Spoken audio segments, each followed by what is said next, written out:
Which city among those that you visited was the most impressive, or any effect, anything?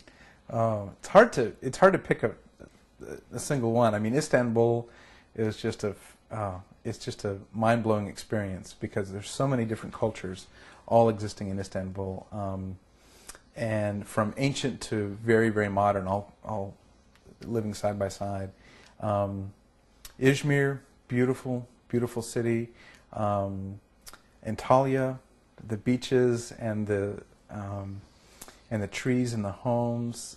Konya was so beautiful, and Konya had such a spiritual feeling to it that it was just incredible. And Urfa was, we loved being in Urfa because Urfa was, when we were in Urfa, we definitely knew we were away from the touristy places. That this was Turkey as Turkish people live it. It was very genuine, very real, and that had a real there was a real honesty and sincerity about life in Urfa, and that was precious too. So more about Urfa. Like, did you have a sense of because we know there are Kurds, Arabs, Turkish people all blended, and we've been to homes where all kinds of people were. Having teas and those traditional nights. So how do you see those the city of Abraham as being really cultural blend? Yeah, Urfa really was this place where we were very close to the Syrian border, and we had a chance to go see Abraham and Sarah's house and some of these more village kinds of locations.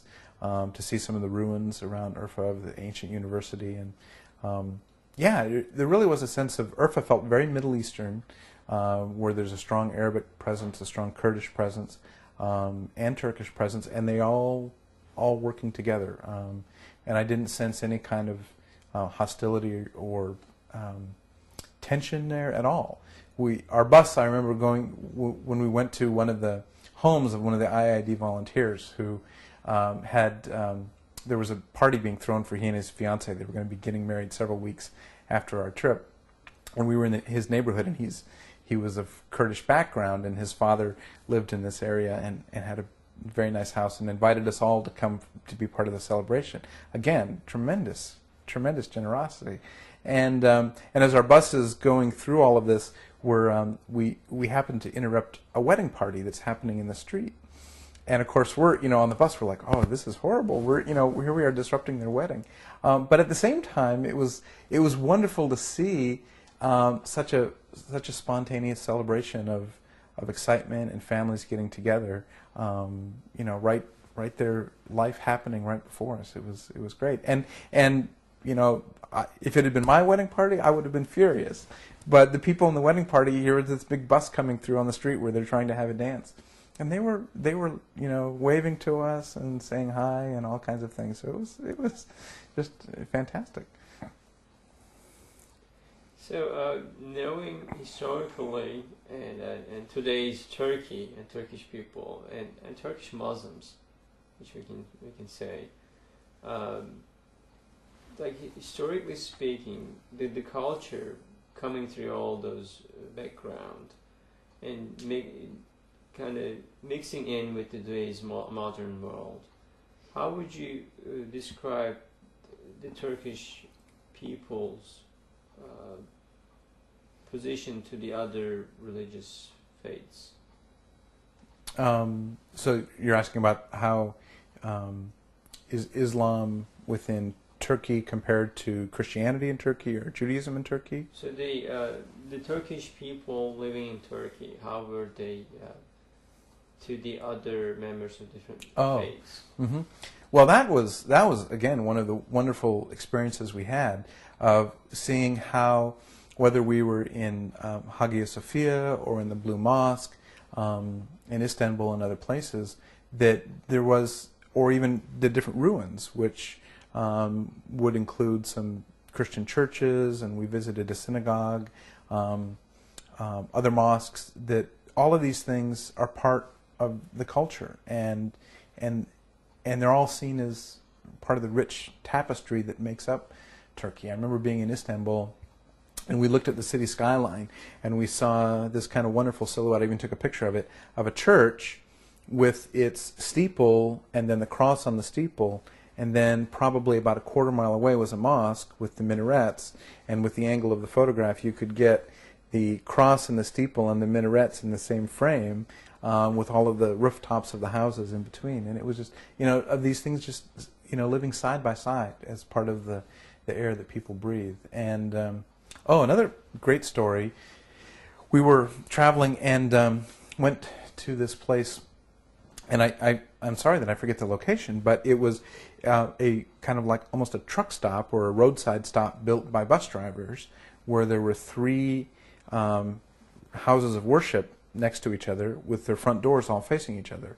A mosque, a synagogue, and a Christian church. And just the symbolism of the fact that, well, first of all, that it wasn't a bunch of clergy people that built these, but it was bus drivers, really, really touched my heart.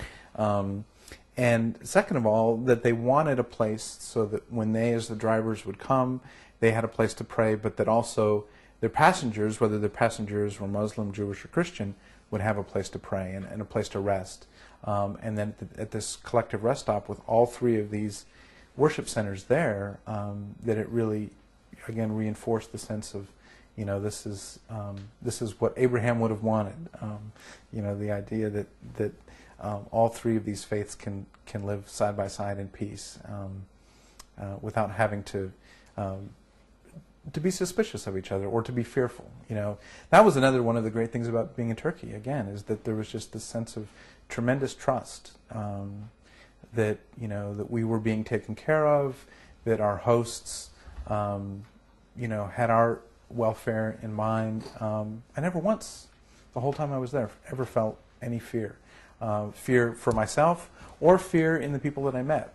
That, oh, you're an American, why are you here? What are you trying to do? And it's like, no, it was really a trip of very much of trying to see each other as human beings and to learn more about each other.